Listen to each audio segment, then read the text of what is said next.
We live in a time of growing economic crisis. Millions of us are suffering the effects of inflation, soaring bills and low wages. The government claims that the only way to balance the books is to cut life-saving winter fuel payments to pensioners. Meanwhile, the whole world has been teetering on the verge of total collapse since the bankers the economy in 2008. Oh, and the planet's dying. So how did we get into this mess in the first place? Are we brave enough to reject the story that has been written for us and shape our own future? And could it be that the seeds of a revolution are all around us, right here in Hull? Let's find out. Money, money, money. Crazy about my money.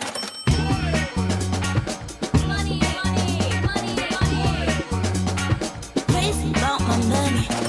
Hi, I'm Patrick. I'm a gardener by trade and I'm also a member of Cooperation Hull. We're a collective of people from all kinds of backgrounds building new political and economic systems from the ground up. We think that people's assemblies, which are basically public meetings with free food that bring communities together to make decisions and solve problems, are the future of democracy.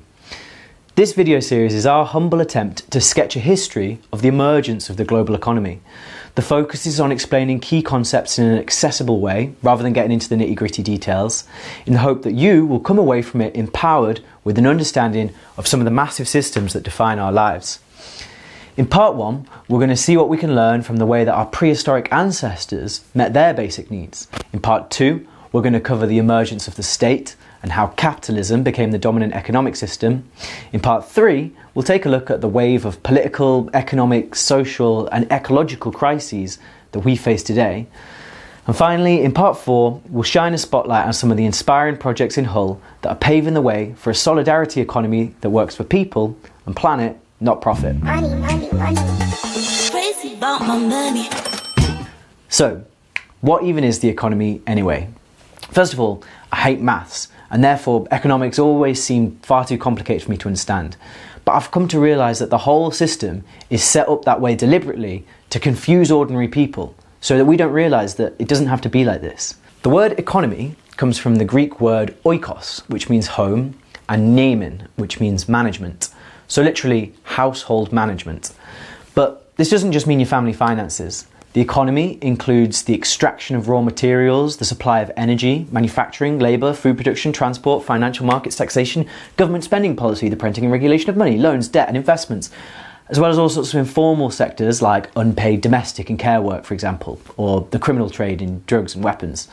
Mainstream economics like to pretend that economics is a science, and that with the right models and equations, they can solve all of our problems. This depends upon the belief that markets are an unstoppable force of nature, like gravity, rather than a bunch of men in suits gambling over whether the wiggly line go up or whether we all lose our jobs and houses. Economists are terrible at remembering that the economy is meant to work for people, not the other way around. Economists are also terrible at remembering that the real world is a lot more complicated than their models.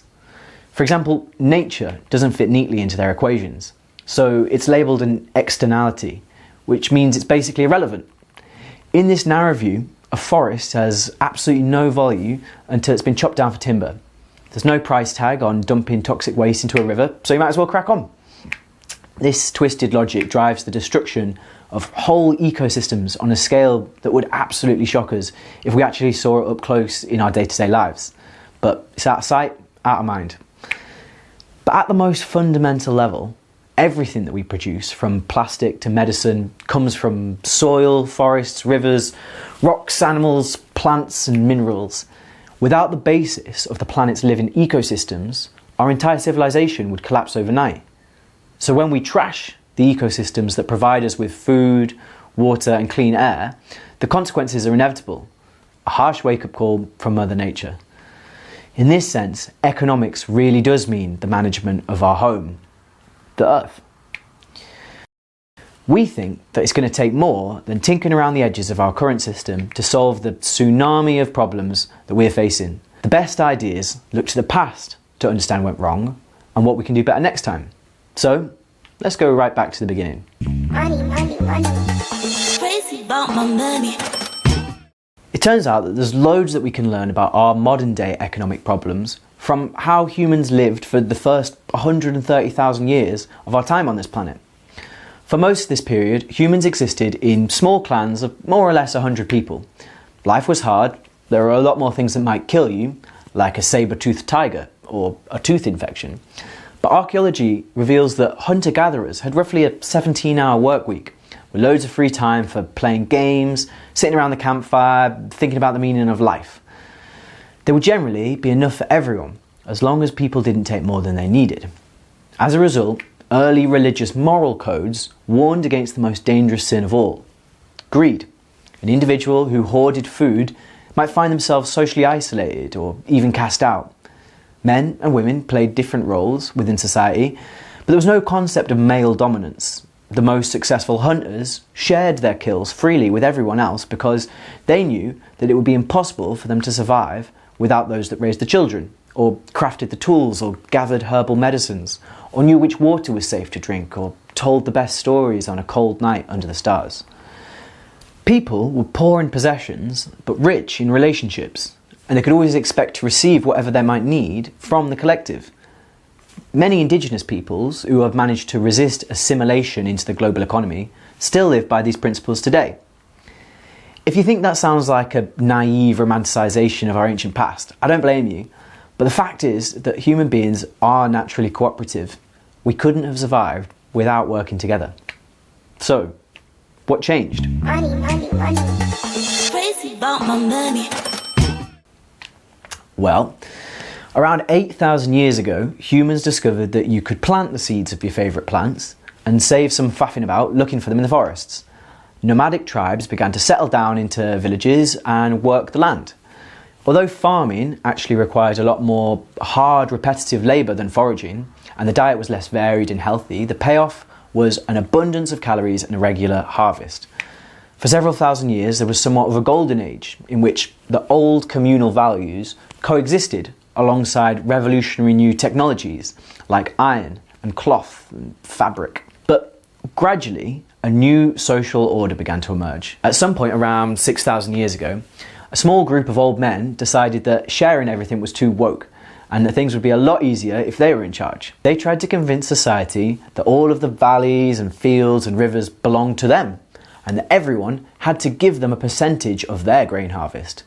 People reckoned this was a pretty shit idea, and there was very little that the old men could do about it. So they formed an alliance with the hunters, who forced society to accept their new rulers at spear point. The shamans did away with the old religious moral codes and instructed people to worship the one all-powerful male god, who happened to look a lot like the new tribal chief, and who also said that slavery was okay, actually. Society had no defence against the alliance between violence and religion. And once the dominoes were in place, the stage was set for the world that we know today. Soon, the cruelest rulers conquered their peaceful neighbours and took them as slaves. They invented the concepts of private property, money, taxation and debt, and eventually they formed the first cities, kingdoms and states. By 4000 BC, empires like Sumer dominated the region, forcing other tribes to form states of their own in order to survive.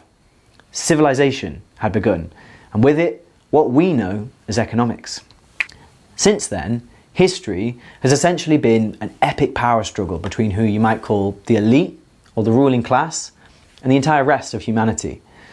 Or put differently, a war between the ideology of economic domination, in which a tiny group accumulates obscene wealth at the expense of everybody else, and economic democracy, in which society decides collectively how to distribute resources so that everyone gets a fair share.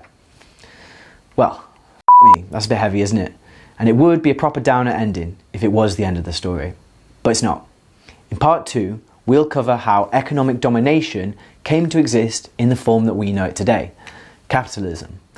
Then, in part 3, armed with the knowledge of what we're up against, we can begin to imagine together what a better economy might look like, inspired by the examples of economic democracy that we see all around us. If you've enjoyed this video, you can help us beat the algorithm, which would much rather you weren't watching stuff like this, by liking, subscribing and sending it to your nan. And if you would like to be a part of a grassroots movement trying to change the world against all the odds, you can become a member of Cooperation Hull today by signing up on our website, cooperationhull.co.uk. Whatever your skills, however much time you have to give, we won't succeed without you. See you next time. Money, money, money. Crazy about my money.